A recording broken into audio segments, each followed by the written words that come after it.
Hello and welcome! Today I'm going to show you how I did this super cool rainbow crop top. So the first thing you're going to want to do is find the center of your shirt. I like to go right about where the armpits are. This one I did a little bit higher than that, but usually I would do a little bit lower. But because this is a crop top, I wanted the swirl to be a little bit higher.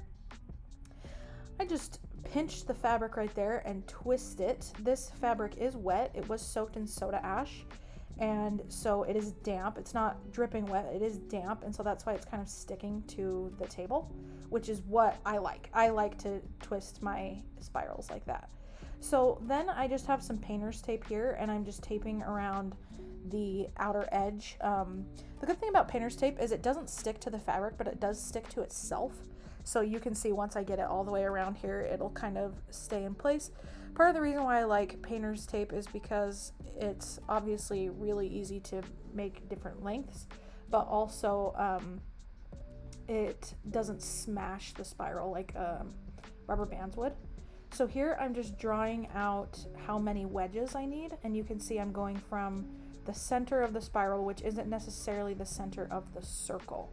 So that's why I wanted to show this process and really lay it out for you so you can see, like, some of the chunks look bigger than others, and that's just kind of how it is when you spiral shirts. The wedges will be different sizes. They're not going to be perfect triangles unless you're doing like a towel or something. If you're doing a t-shirt, your wedges are going to be different shapes. So here I use the color Dynamite, and I'm just sprinkling it on. So dye under the ice for this one. I like to do that with my spirals so I can really get good placement on that color. The next color I did was Daffodil. These colors that I'm using here in this video are part of a series I'm doing on the best 5 colors to get if you're just starting. And it's basically just my 5 favorite colors of the rainbow: red, orange, yellow, green, blue, indigo, and violet.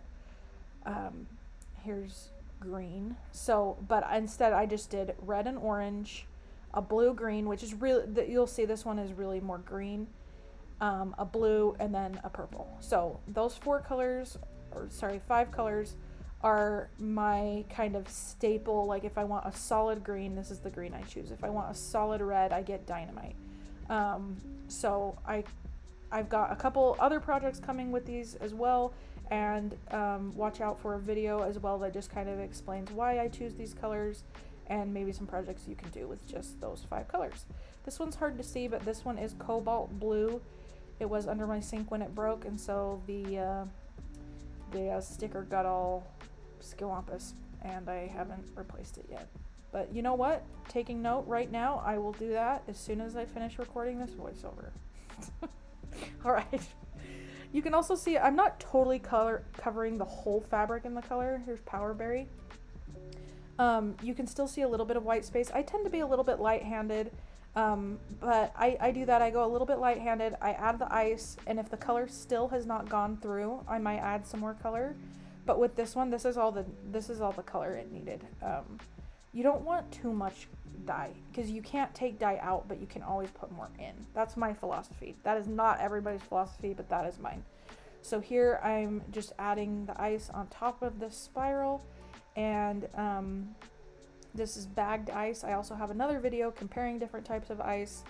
I had some left over of this type of ice. I usually only use this if my personal ice machine runs out, but it's still just solid, good chunks of ice.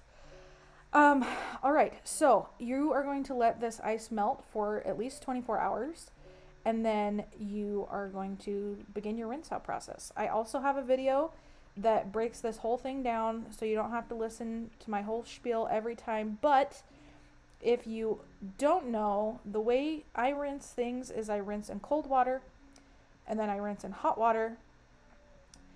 I rinse in hot water with Dawn dish soap and get it really sudsy, and then I wash it in my washing machine on a hot wash cycle with Dyer's detergent or Synthropol. Each of those steps is vital for me to just get out even more excess dye. If you skip one of the steps, it might bleed, it might fade, it might backstain. So that's my go-to, that's how I do it, that's how I prep it, so when people are buying my items, they know it's not going to bleed onto their other clothes. Everybody has their own different way of doing it, but that's how I do mine. Here is that final result. How cool is that?